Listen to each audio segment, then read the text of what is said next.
So as usual, we're back again, and the usual reminder: if you look at the video, the YouTube video down at the bottom, open up the description, and it will have an index of this meeting, and then there's a link to a composite index that's got years worth of our meetings that we've done, and then there's also a link to the Slack channel. And I created years ago, I started creating an index for the ROS agriculture stuff, which preceded these meetings. And there's a link to a text-based index for that. I'm sure there's some other fun stuff there. So you can go dig through all that.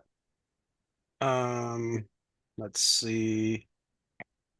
Okay, so I'm just going to jump into what I've been playing with.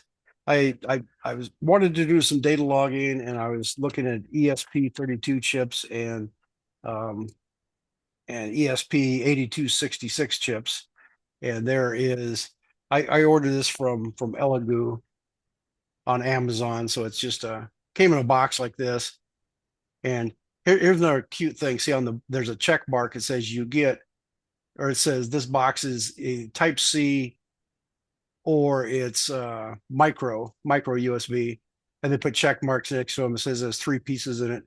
And the thing is, you go look at the Amazon listing, and just one line out in that whole listing, it says, "Oh, by the way, we're going to send you either the USB-C type or the USB micro type at random." So basically, you don't know what's going to show up. And when I ordered it, I did get the USB-C uh, connector on the thing, and that one in the middle is an 82 ESP8266. I ordered somebody else from somebody else, because when you go look at all the IoT tutorials, they say, oh, we either get an ESP32 board or you can run this particular 8266 board, which I think they also call it the Node MCU, I think is what it's called.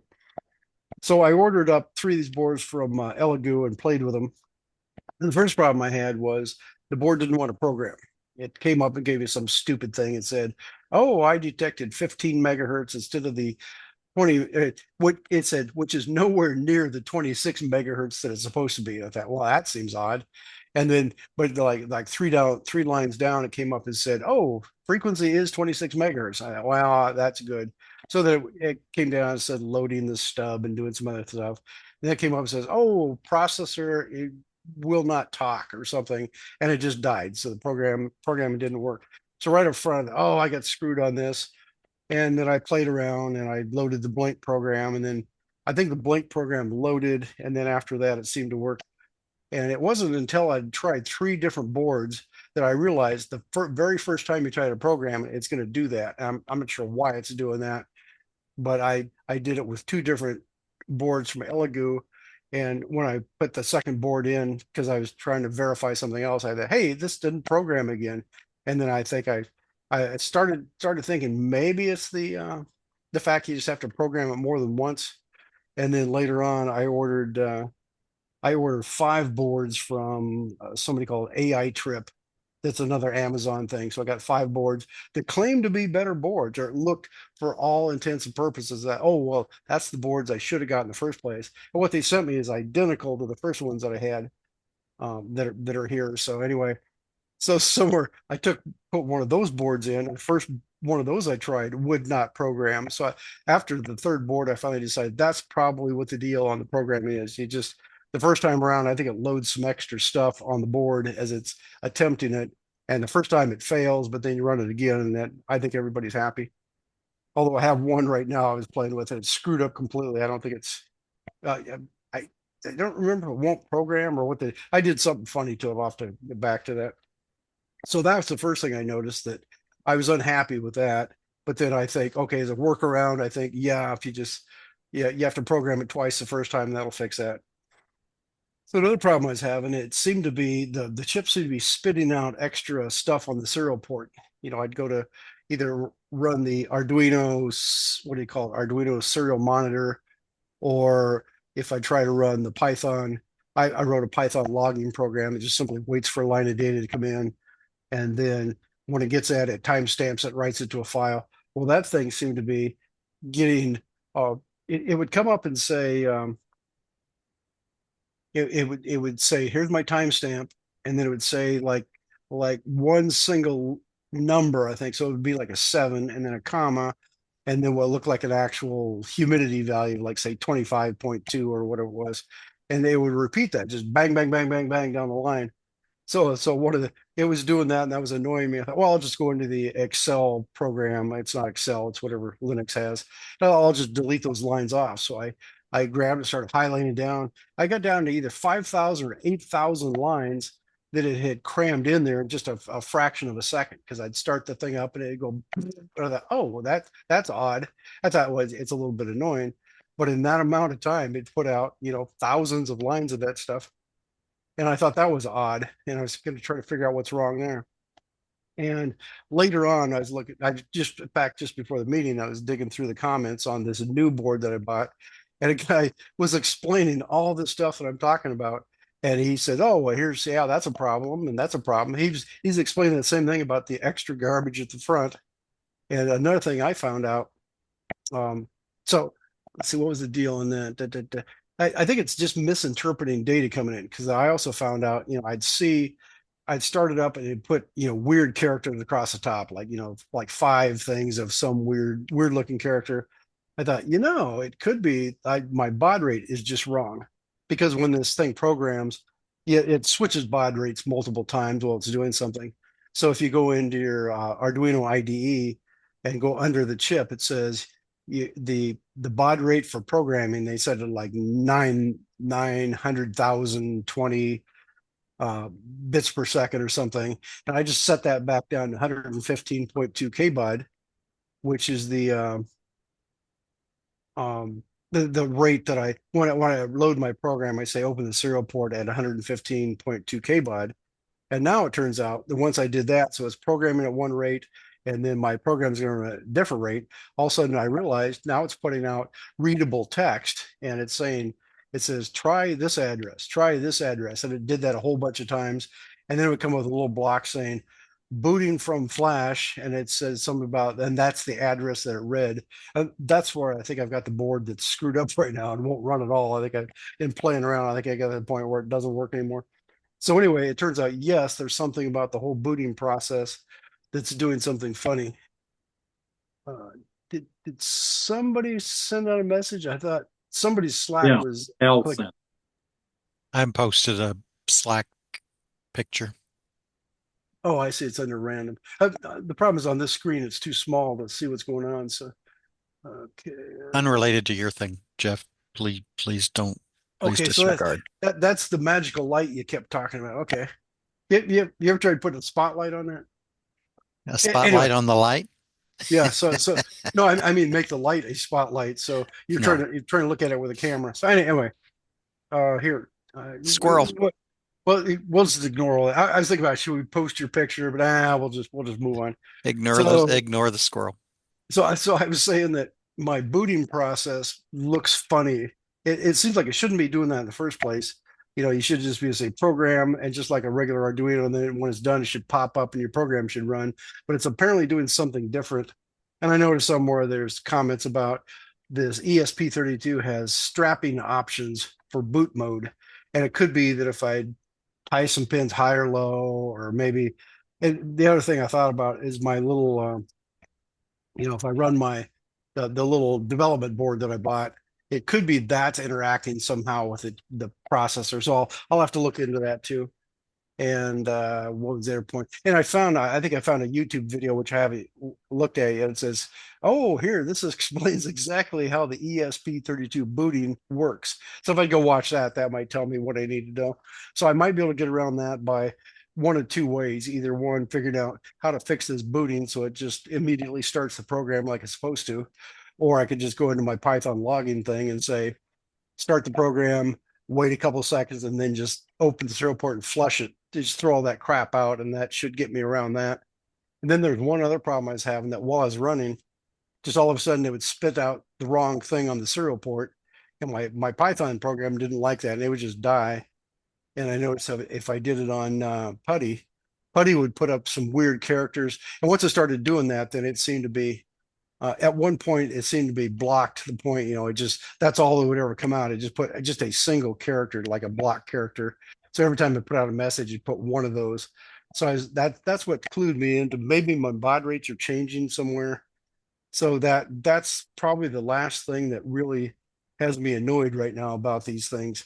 And since the five boards I ordered to replace the first three turned out to be seem to be identical, I've got eight of these boards. I got to figure out how to get them to work and get rid of all the little details. Another thing I thought of was if I really wanted to, I could just grab a little FTDI adapter board and hook it up to one of the extra UARTs on the thing and just bypass the whole USB thing completely if I wanted to do that. And then eventually I wanted to fire up the Wi-Fi and send the data out the Wi-Fi instead of out the USB port anyway. So that would be another way around that. It just seems like it's got enough weird problems. And as a one comment out there, the guy was explaining all these things. He was seeing the same problems I was. So I don't know what the issue is. And another issue is I'm running the old Arduino ID. I didn't update to the 2.0 or whatever they call it, and therefore I also haven't looked at the what do they call it, the Arduino core for the ESP32. It could be if I go look a slightly newer version on that might fix any of these problems too. So that's kind of where my whole ESP32 journey is right now. That I can make them work, but they're doing odd things, and um, that's just more playing around and more digging into it. Because the other thing I noticed, somebody's got a video that says, "Oh, well, here's the problem with the ESP32. They've got all these different parts with all these different random identifiers, so you don't know what you're getting or what you want." And it turns out you can get something that says ESP32 and then like some letters to tell you what the internal chip is. And then you got this concept of this W room. I guess if you're German, you call it V room. So everybody calls it room. So you get one called room or one called rover. And then apparently you can also get it. I think that's talking about the module itself, the module that's on there. So you can get the room or the rover, and there's no explanation why they call them that. And then there's one called solo, and then there's another one.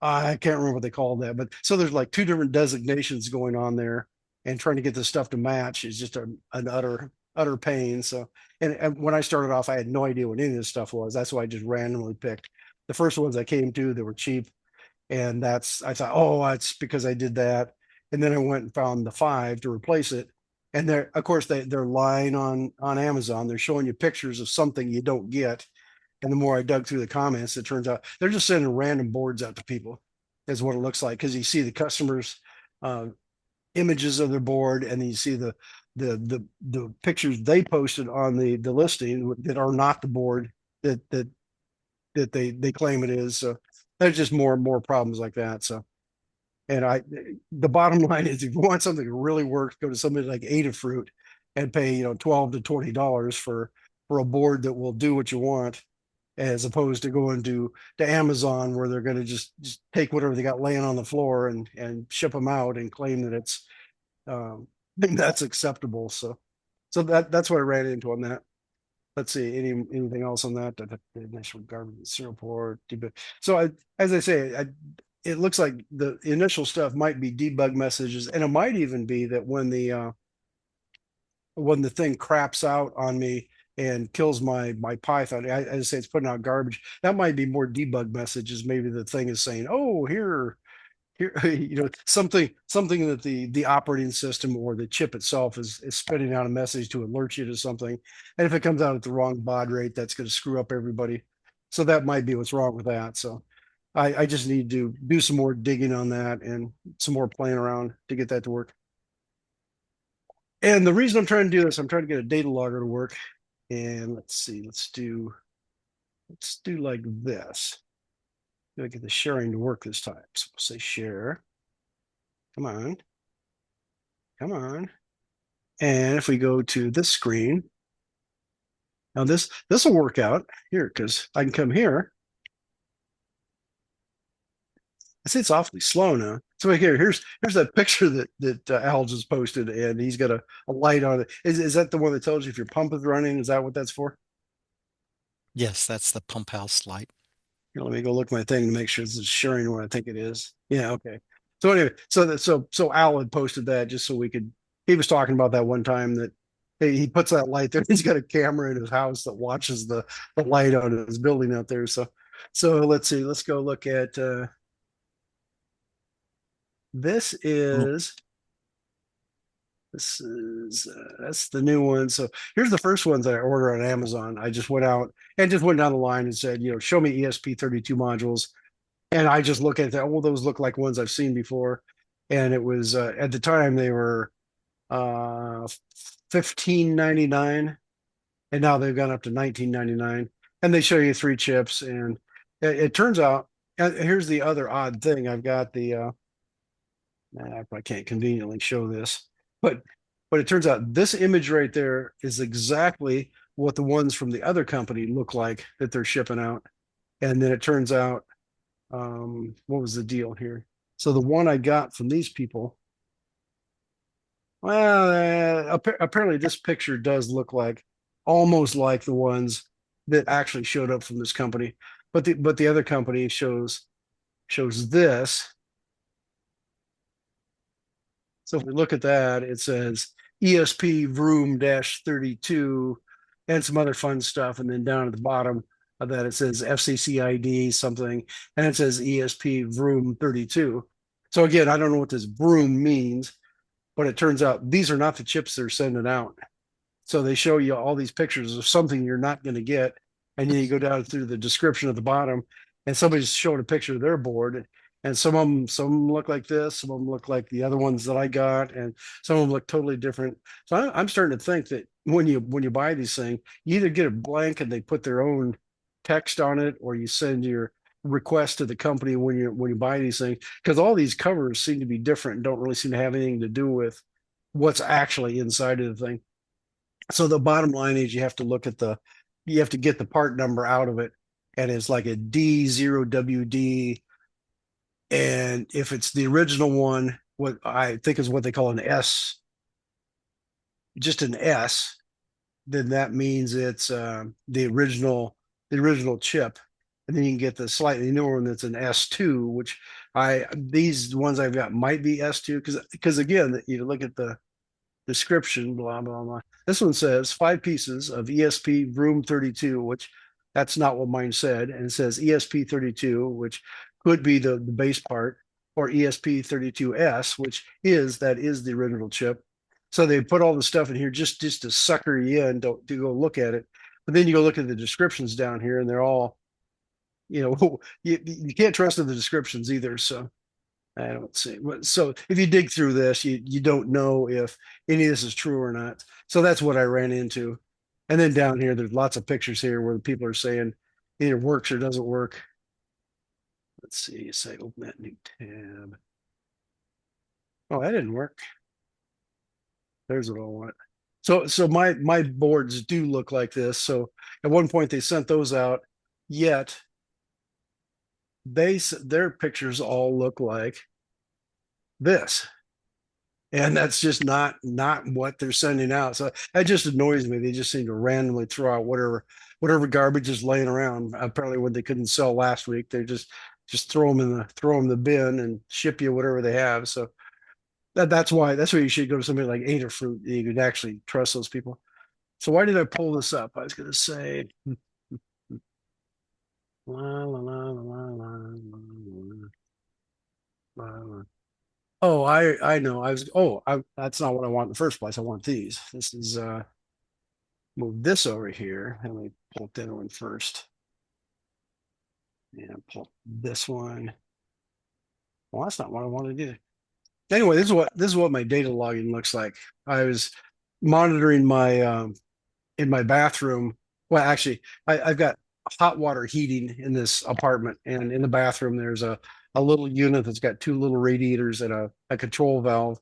And then I later found I surmised that thing, I have one control valve in the bathroom, and then that is hooked in series with the one in the bedroom, which is hooked in series with the one in the living room.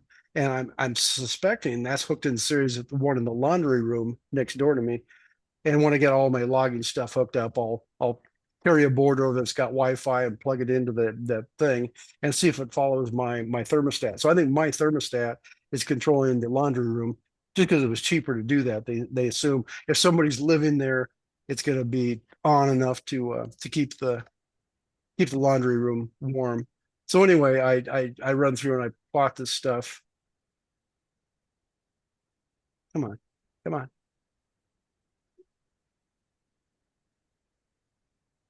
So I get that one here. Let me just pull up another one. This is let's see, recent documents. Oh, I should pull this up before we started. So let's go with this one.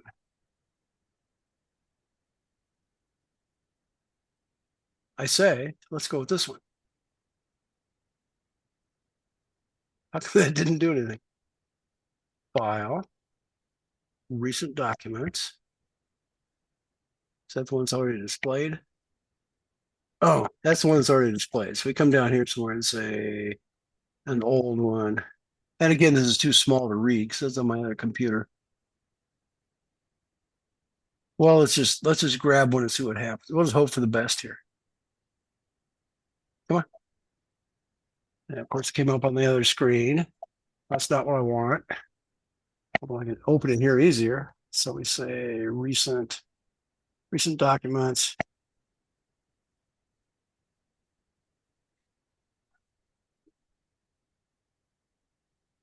29. Let's just grab one here. There, this is actually the one I even wanted. So when I first started this up, this is actually the second plot I did. This is 10 hours of my heater in the bathroom running. And right over here on the left, you can see that what I did, I just jammed two of these Dallas temperature sensors. You know, it's got the I'll have to show when I'm not sharing, I'll show that. So anyway, over here, I turn it on, purposely let it sit there for like 15 minutes so it logs some stuff. And I turn the thermostat on, and it very quickly the radiator comes up to temperature. And it's got this weird oscillating, and I'm not sure what's causing that. But for 10 hours, it sat there with the heat on full blast, and it was not raising the temperature enough to turn my thermostat off. I thought, well, that seems odd. And then I think I think I started up, and that was probably this next one that I had. Now, anyway, I started up again, and it was running. And then in the morning, that's when they showed up to look at my system, and they played around with it. And this this might be the first one. I again, I should have prepared better here, but let me pull up this other one here. This I think is the first one I ran after they played with it. And you'll see here now the temperature is cycling on and off. So you can see right here at this point right here, make sure it's going out. Yep. So at this point right here, the thermostat turns on, the temperature comes up, and it cycles. It's for some reason the water temperature is changing around. And then right here, the thermostat turns off, the thing cools back down, and then it turns back on, and we get some more heat, and it turns off, and it just keeps cycling back and forth. You notice over here, it starts to spread out. It's on for a longer period of time. And then I think that was that today's? And I predicted that, because I decided they're not putting out enough heat to actually heat the house like it's supposed to do. And that way, when it gets cold outside, it's going to come on and never heat up. So do I have another one here? Well, and this, I assume this is a valid one, where this is probably the follow on to that one. And you can see it stayed on for a long time and then turned off and then came back on. And so I think out here, once this came on, now I think I'm guessing it hasn't turned off at all because the temperature went back down. It got cold again. And do I have that picture? Let's see. How can I get that? Wow. Hours forecast. No, this one. See, this one gives me a real nice plot where I can go out and tell it the date, and it shows me what the temperature is doing. So it was coming along here around 30 degrees or so, and that's where it was. That was where it was cycling up and down. How do we get back to that here? So this one, So it was like 30 degrees for like a day and a half or something. And then out here it started to get cold. And if I go look at this thing, it was like 130 or something. If I go back to this plot or go back to this thing. And so right around here somewhere is where it started staying on longer. And I think as it gets down here, I think the next plot I ran, I'm guessing that it turned on and stayed on for, all night and until it warms up again. I don't think it's gonna correct itself. So anyway, that's the beauty of data logging. Without having this, I would have no idea what this thing's doing. And just by putting, I could do this one temperature sensor, but since there were two separate radiators in the same box, I just stuck two sensors in there to read that. And I also have a third sensor. If we go back to, let's see if I get my plots back. So this one, in fact, is a good example right here. This is showing, so the yellow and the green here is the temperature on those two little radiators. The blue one is my humidity sensor, and it's working really well here. So usually it's bouncing up and down, doing stupid things that I haven't figured out yet. So down here I plotted this. This one is what's this say? D and G column. So I think this is D. D, D, and G. So the bottom one is the temperature, one of the two temperatures, and the D is the temperature off the humidity sensor. And you can see there's an offset between them, but they're tracking fairly well. And then down here is the what's this one say? It says F and G. So F is that doesn't make sense. F and G. Oh, one of these is the blue one. It turns out to be the temperature in the radiator. So see, it's varying between what 30 and about 50 degrees. So as the thing turns on and off, you can see that happening. And then the orange one is just a Dallas temperature sensor just hanging there next to it in the room. And you can see as the heater turns on, you can see the temperature comes up. And so the temperature is following what it's doing there. And then out here, I guess out here it's showing that it's not, here the water is hot and running, but then the temperature doesn't come up down here. So that's just an indication. So you can going back and looking at all those plots, you can get all kinds of wonderful information out of it. So that anyway, that's what I'm playing with, and I'm trying to get that to work.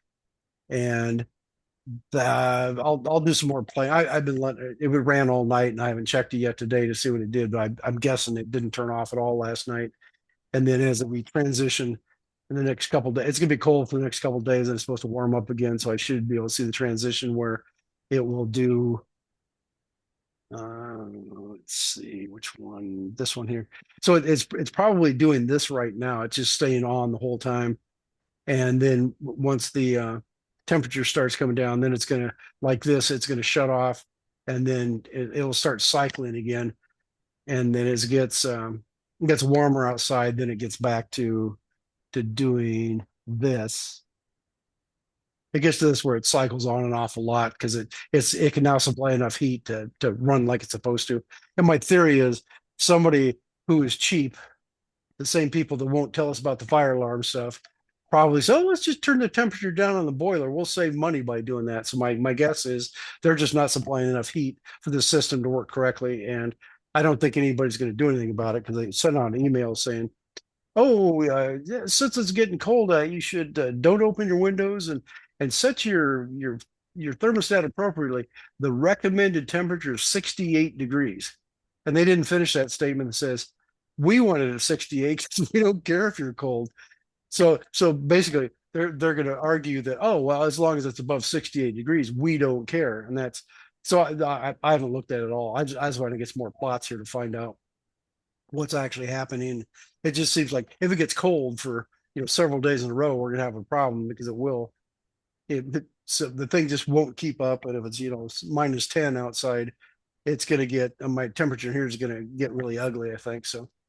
But we'll see what happens on that. But at least I'm set up now. If I leave this on there, I have information on what's happening. So So for the moment, oh, I was going to show the temperature sensor. So let me say stop sharing.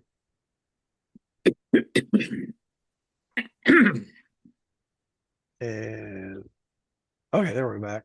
So that's the temperature. You just buy them like this. They're about I think I paid about $2 a piece for these, and it's a three wire, so it's got power and ground, and the yellow wire is a what they call their one wire Dallas interface. So you can just put these wires, you can put these in parallel, so you can either hook up one or you can hook up five, put them all in parallel with one pull-up resistor, and then you can read the temperature values. I currently just have three of them hooked together on those plots I was showing. So two of them are plugged into the radiators, and one of them is just hanging there in the room, and that gives me a better. I think it's a better reading than what comes out of the humidity sensor. And the humidity sensor is just one of these that I think I showed these before. It's just I think it's a BHT22 or something like that, and it just measures the humidity and the temperature, and it's some kind of a one wire interface, which is not compatible with the Dallas. So you have to have a separate. If you want more than one of these on your processor, you just pick a separate pin for each one, and that you can make that work. So anyway, that's what I've been playing with, and I can't think what else I was going to complain about. I complained about our fire alarms before we started recording, but that's just part of life, I guess. So that ends my babbling for today. So we'll turn it over to somebody else. Go ahead, Alan. No, man, tell us about your Nvidia Nano, man. Oh, um, let's see. We opened presents Christmas Eve, and first one I opened was the one that somebody handed it to me, and that was the Nvidia. So then I opened it up, and everybody looks at me and says, "Well, that's kind of weird. Aren't you going to do ice fishing or cut wood or something?"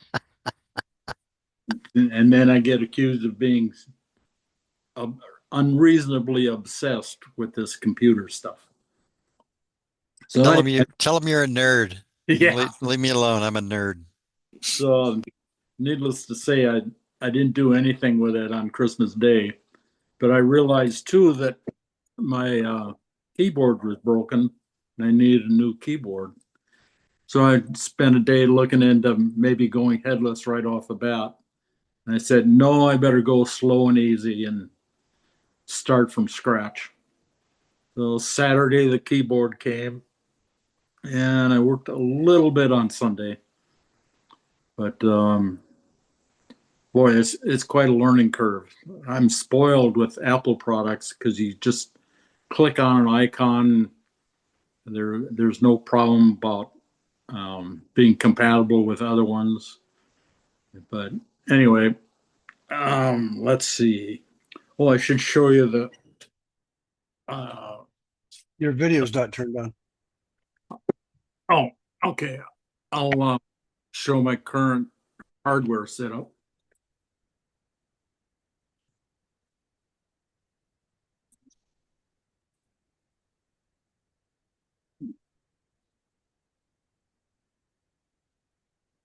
So that's the Jetson Nano, Orin Nano, and I've got the keyboard, mouse, and monitor plugged in. This doesn't have Wi-Fi, so I'm using a Cat5 cable. And I decided to go with both cameras. So I've got, let's see. Where am I?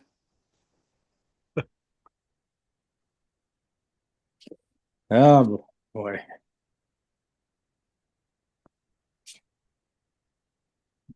Oh, I hate this. Maybe I got some still pictures. We'll do that. And I'll share screen. Okay, start broadcast. 2, 1. Yep. So now let's see. Where's my pictures? Okay. Yeah, that's a much better one. I decided to go with the two camera setup. I spent a day and a half trying to figure out how to make that stereo camera stable with wood, but then I got saying, well, maybe if I mount it wrong or whatever. So I decided just put it on servos and not actually use them at this point. The other problem I had was at the Nano, all of the input connections are on the bottom or lay flat. So I have to adjust the Nano up and down in order to make it fit. And I started off first, I put down my double-sided rug tape. And luckily, the footprint, it just took two stripes or two pieces of it. Then I just took one block and put it on there. It holds pretty solid. And I drew the outline of where the Nano is supposed to go. Then there's no holes to mount it down. So I had to take some Romex connectors, cut them in half, and use that for hold down. I may have to add one more in the upper right corner. And previously, I downloaded the Jetpack 6. All it is Linux 2204 that they customize. And I'll get to that one later. After screwing around quite a bit and using ChatGPT, I was finally able to get the web camera to stream through strictly as an MPEG. There was nothing fancy about it, no analytics or anything, but it works a lot better than the way it was before. And then sometimes this week I want to try and hook up the stereo camera in a simple MPEG like I did with the Logitech. And I won't use the servos because I might twist those cables all to heck.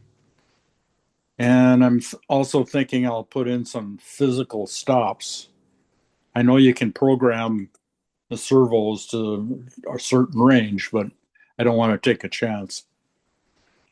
And so first I'll hook up the stereo, just like I did with the webcam, and see if I can get something. And then after that, then I'll hook up the Raspberry Pi, and you can see in the upper part of the video or the picture, I've got the two PCA boards connected. First one will be for the camera servos. So there's two sets. And then the latter PCA will be for motor control. Thing of it is, this Nano's got three kinds of power level that you can do. I'll get to that in a minute. As far as the servos go, I noticed that when I stack them, they can offset. So I put in a piece of wood between the two different sets of servos, taped it all together, and it cut the notch for a friction fit. And then underneath, I used some metal pieces left over from an old Vex system. So it holds it in there pretty snug. And the Logic camera is held on strictly with tape in case if I want to take it off and use it for something else. Let's see. Okay, now I'll go back and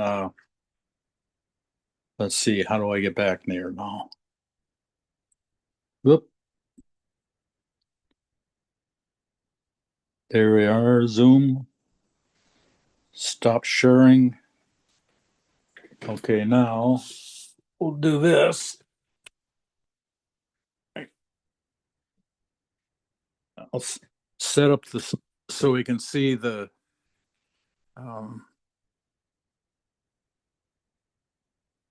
okay, so hopefully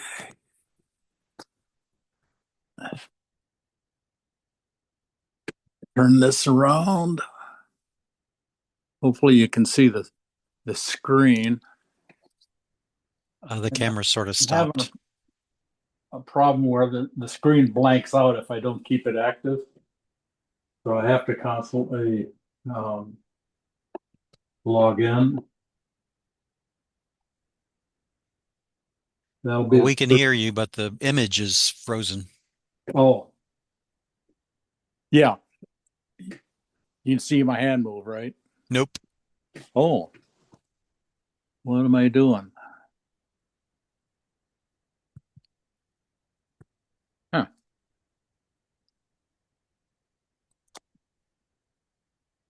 Now it's gone black. Okay. I don't, oh.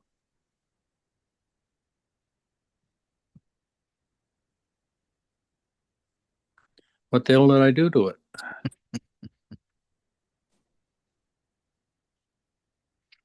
Video. Start it. Huh. What the heck? I don't know what I did.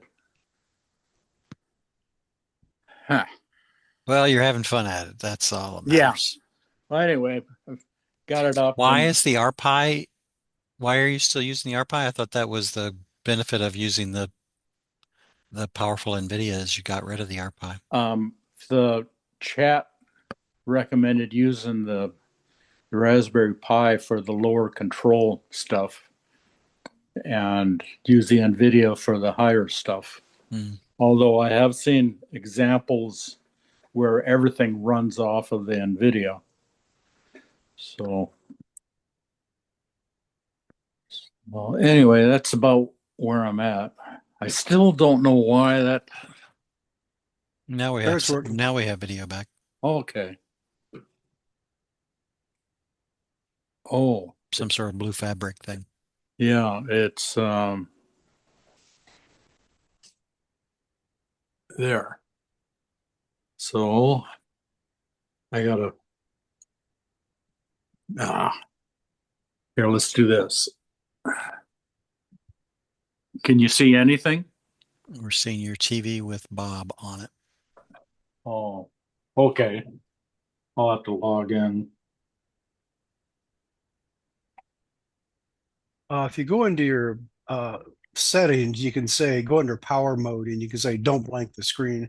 Or you can say the blanking time is in seconds, or don't blank at all, and that'll get around the problem you're having right now.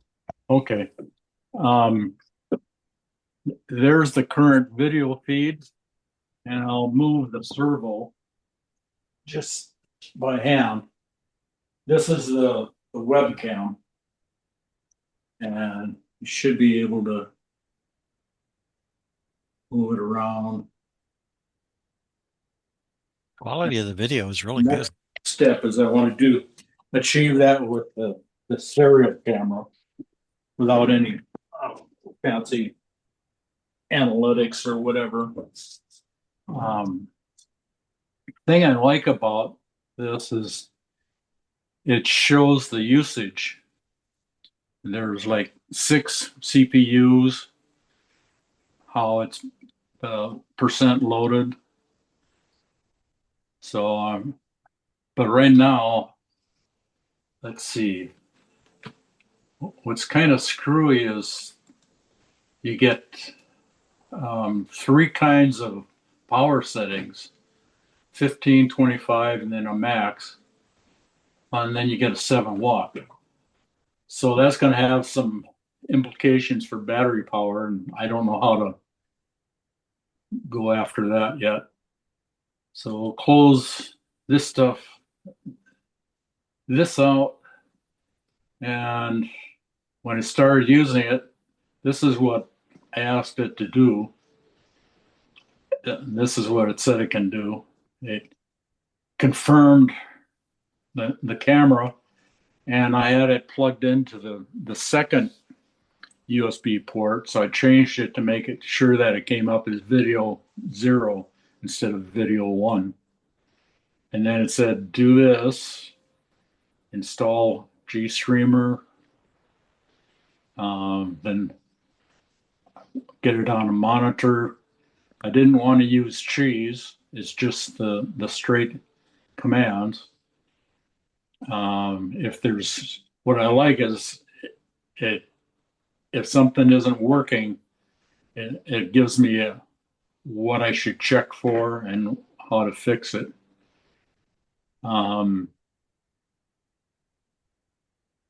Let's see how to record. One more time, Bob, the cameras that you have connected, who are the manufacturers of the cameras? The webcam is Logitech 720p, and the camera is from Waveshare. It's an IMX 219-83. So it's got 2 video sensors, but it also has some other chips that I can access and treat like an IMU. I think there's an accelerometer and 2 other functions. So you can get a proper pose with the camera. Let's see. I ran into one problem. Let's see. I'll get down. Let's see. Oh, I ran into a problem earlier, so I just went into my terminal, copied the whole spiel of what was wrong, and then it came back and said, "Oh, good. This is very specific, fixable." And I'm going to be running into a lot of this, I think, is that all the different packages or whatever have to be real careful of the version numbers. Like this one was saying the 720 was default. I should try something else. And what it really outputs using the correct pipeline. I tried using this stuff, the YUI2, and that didn't work. And if it fails, it says try this, and that's what worked and got me going.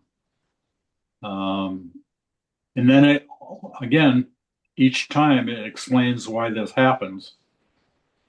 It said JP6 no longer negotiates with JP4 and 5.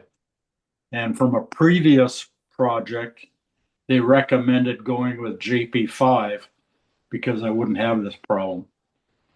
So anyway, that's why that happens. Let's see. Oh, summary. There was a mismatch, and that's explicit for this stuff. I need to change this over to this, and it stops instantly. Use this. Now the next step is this. It comes back and said, well, you want me to do this?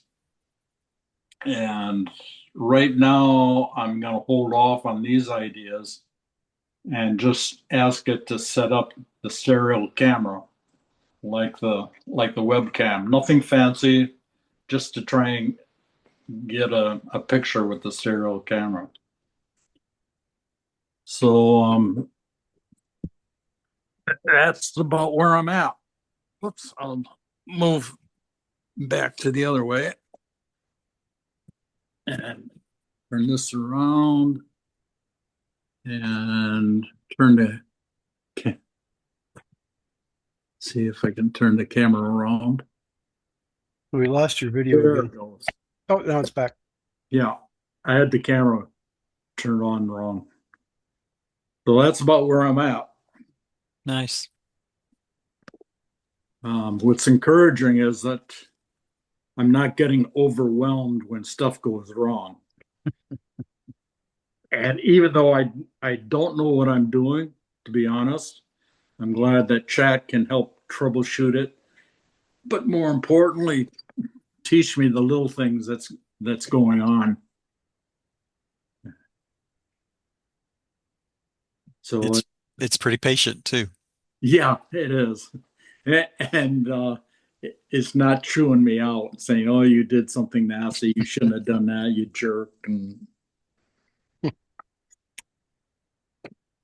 it's pretty respectable and understanding and patient.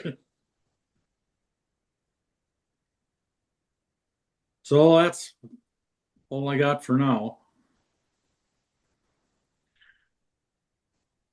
Let's see. Turn on sharing here. I always seem to lose the share button. There it is. Since last we spoke, I was messing around with an old GPS, trying to get it to be a base station because that's what I had with me while I was in Texas. There are 3 COM ports on this development board, which is where this GPS sits.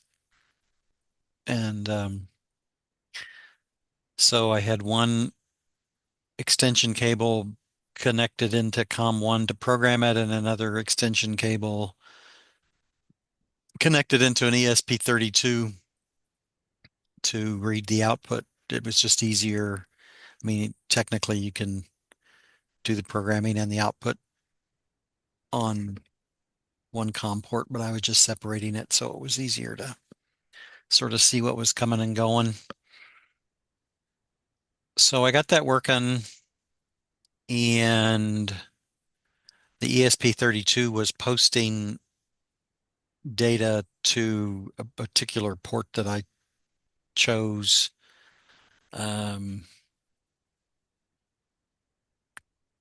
So that I would pick it up from my this is going back to my Miro board. My tractor robot listens on a particular port for the correction data, and then feeds that into the one of the GPSs and pulls down, if all goes well, RTK fix. So I ran into a problem where the ESP32 was denying the connections, and I had set the IP address manually so I knew what the IP address was, and that was not getting any joy by setting the IP address. So I had to go and do some research on this library, which allowed me to give it a name and provided, I think the technical term is DNS services. Um, so the bottom line, I was able to get the ESP to both push the data out to my local LAN and also be able to get to that port through the ESP32. Part of why that's interesting is in a previous base station installation, I had, I'm trying to, yeah, I had an ARP in Pennsylvania. I have a base station where I have an RPi and an ESP32, and the sentences, the NEMA data, the GPS data is actually going into the RPi, and the correction data is actually coming out through the ESP32. So what think I've taught myself is how I can get rid of the RPi and just use the ESP32. Now that creates another problem, and that is I can't do remote firmware updates on that ESP32. So I have to be sort of sure that I'm good with the firmware on that, and I don't need to trot out to the base station to pull it down and reprogram it. Something else I thought I shared in Slack. Do I have it in this? Don't think I have it in this one. Jeff was earlier talking about ESP boards, and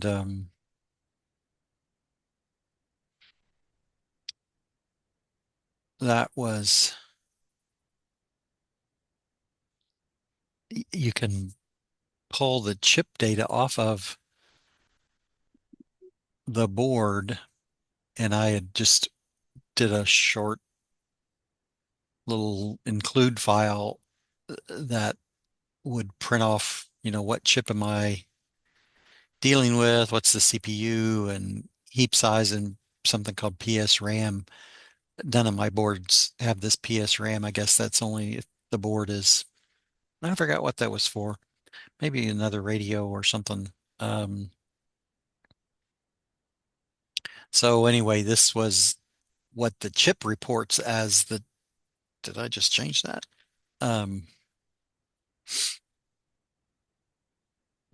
What sort of board it is. So if you ever want to know what the board thinks it is, I also put in there what was the compile date, which was helpful to me because I tend to have version control issues and I have to work myself through.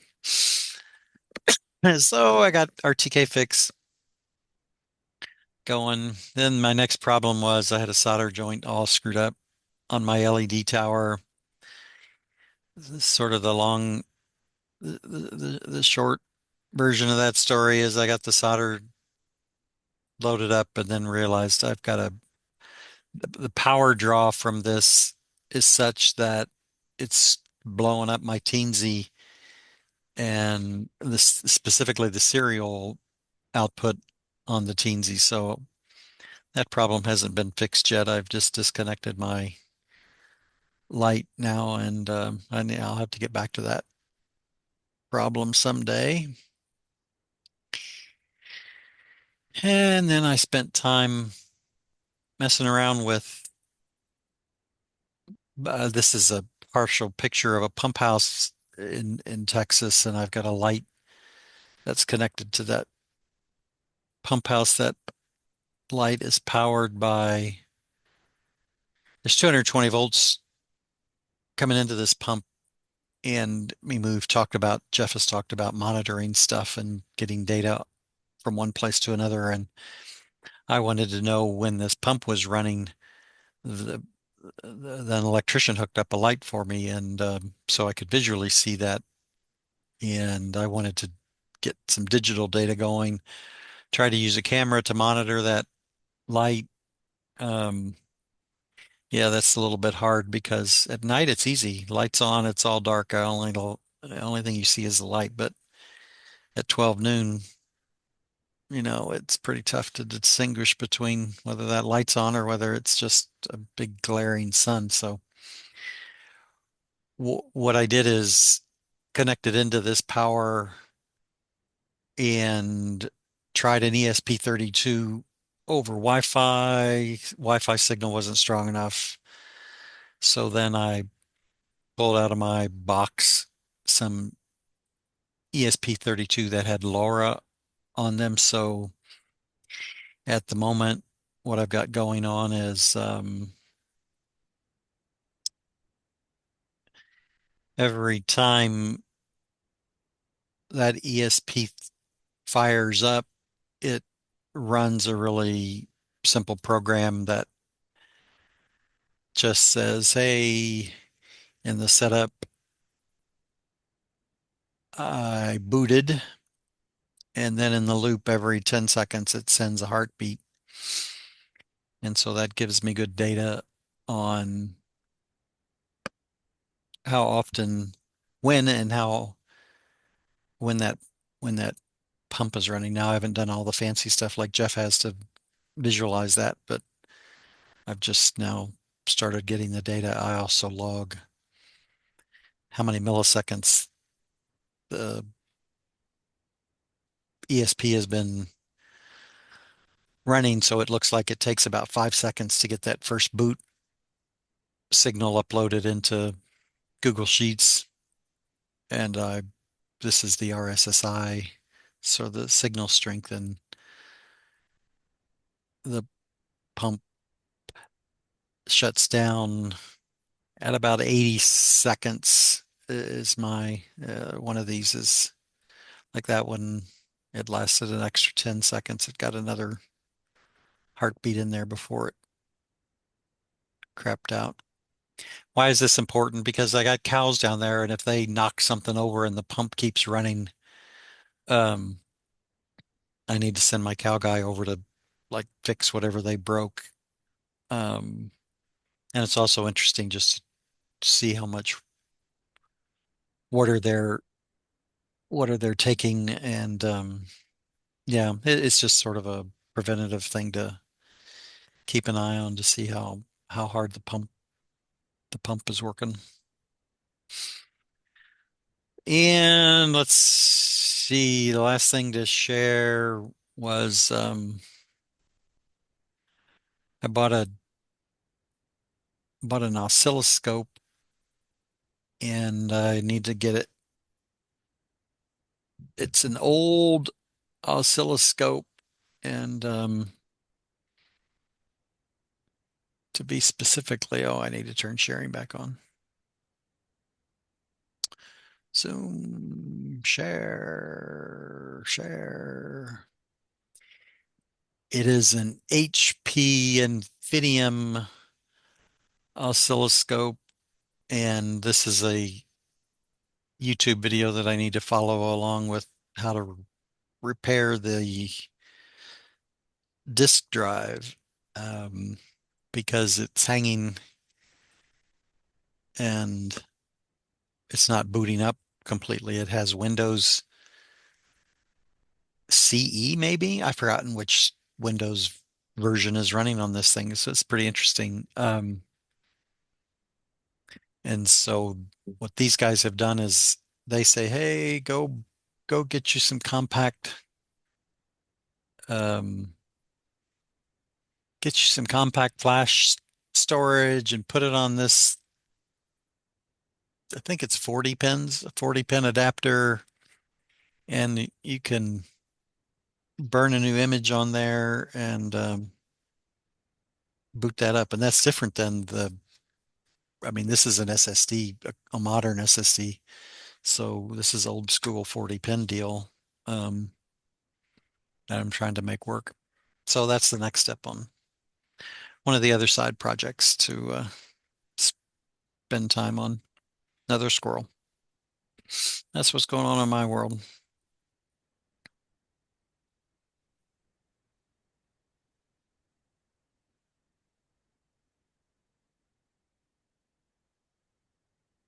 That's it.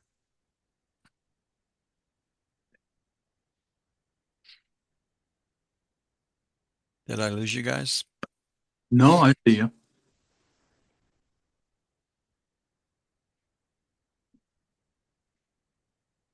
Jeff fall asleep? Oh, I was on mute there. Oh, I see now the record button. I've got a record button, but no stop button or pause button. So I I'm gonna hit the record button and see if it stops, and if it does, that's great. And if not, then I'll poke at It it some still more here. says recording on my end. Yeah, I haven't hit it yet. So let me hit it and see what it says.